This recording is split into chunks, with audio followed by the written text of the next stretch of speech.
Start again ಮಾಡಬೇಕು.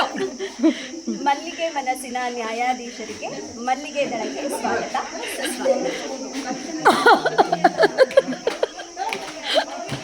ಇದು ಕಡಲೆ ಉಂಡೆ, ಕಡಲೆ, ಬೆಲ್ಲ, ಕೊಬ್ಬರಿ ತುರಿ ಮತ್ತೆ ಡ್ರೈ ಫ್ರೂಟ್ಸ್ ಆಗಿ ಕುಂಬಳ ಬೀಜ ಹಾಕಿದ್ದೀನಿ. ತುಂಬಾ ಪ್ರೋಟೀನ್ಸ್ ಇರುತ್ತೆ.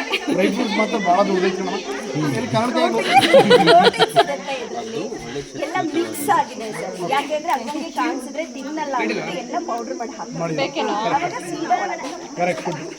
ಈಗ ಇದನ್ನ ಬೆಂಕಿ ಹಚ್ಚಿ ಮಾಡಿದ್ದೀರಾ? ಬೆಂಕಿ ಹಚ್ಚೋದೇನಿಲ್ಲ ಸರ್. ಕಡಲೆ ಅದು ಬೇಯಿಸ್ಬೇಕಾಗಿಲ್ಲ, ಜಸ್ಟ್ ಪೌಡರ್ ಮಾಡಿರೋದು. ಕೊಬ್ಬರಿ ಬೇಯಿಸ್ಬೇಕಾಗಿಲ್ಲ, ಬೆಲ್ಲ ಬೇಯಿಸ್ಬೇಕಾಗಿಲ್ಲ, ಕುಂಬಳ ಬೀಜನು ಹಸಿದೇ ಇಟ್ಟಿದ್ದೀವಿ. ಡ್ರೈ ಫ್ರೂಟ್ಸ್ ಅದು ಬೇಯಿಸ್ಬೇಕಾಗಿಲ್ಲ. ಇದರ ಈ ಆಹಾರದ ಪೌಷ್ಟಿಕತೆ ಏನು? ಇದನ್ನ ತಿಂದ್ರೆ ಬೆಲ್ಲದಲ್ಲಿ ಕ್ಯಾಲ್ಸಿಯಂ ಇರುತ್ತೆ, ಕುಂಬಳ ಬೀಜದಲ್ಲಿ ಪ್ರೋಟೀನ್ ಇರುತ್ತೆ, ಕೊಬ್ಬರಿನಲ್ಲಿ ನಮ್ಮ ದೇಹಕ್ಕೆ ಬೇಕಾಗಿರುವಂತ ಒಳ್ಳೆ ಕೊಬ್ಬಿನ ಅಂಶ ಸಿಗುತ್ತೆ. ಕೆಟ್ಟದೇನು ತಿಂದ ನಂತರದ ಪರಿಣಾಮಗಳು ಏನಾದ್ರು ಇದಾವ? ಅಡ್ಡ ಪರಿಣಾಮಗಳು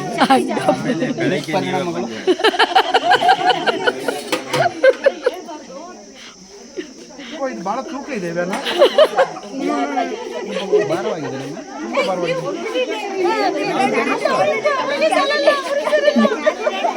ನಾವು ಹಂಚಿ ತಿಂತೀವಿ.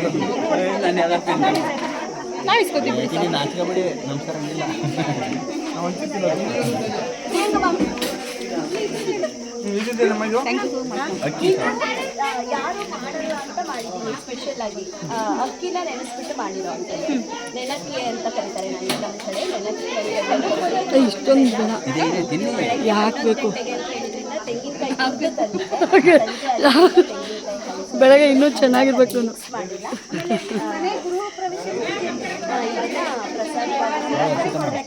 ಪ್ರಸಾದವಾಗಿ ಪಚ್ಚಬಾಳೆ, ಬೆಲ್ಲ, ಹಸಿ ಕಡಲೆ, ಹಸಿ ಅಕ್ಕಿ ಇರೋದ್ರಿಂದ ಇದು ಕೂಡ ಹೆಲ್ದಿ. ಇದರಲ್ಲಿ ಏನು ಘಮ ಅಂತ ಇದೆಯಲ್ಲ, ಏನಿದೆ? ಏಲಕ್ಕಿ. ಏಲಕ್ಕಿ ಹಾಕಿಲ್ವಾ? ಮತ್ತೆ ಮತ್ತೆ ಘಮ ಬರ್ತಾ ಇದ್ದಾರೆ. ಏಲಕ್ಕಿ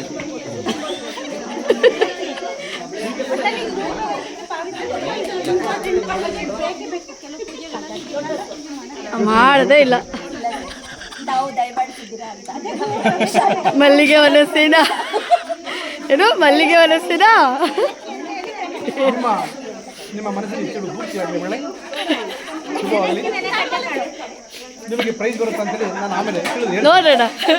ವೆಯ್ಟ್ ಆ್ಯಂಡ್ ವಾಚ್. ಒಳ್ಳೆದಾಗಲಿ, ನೀವು ಒಳ್ಳೆದಾಗಲಿ, ಒಳ್ಳೆದಾಗಲಿ. ಬನ್ನಿ.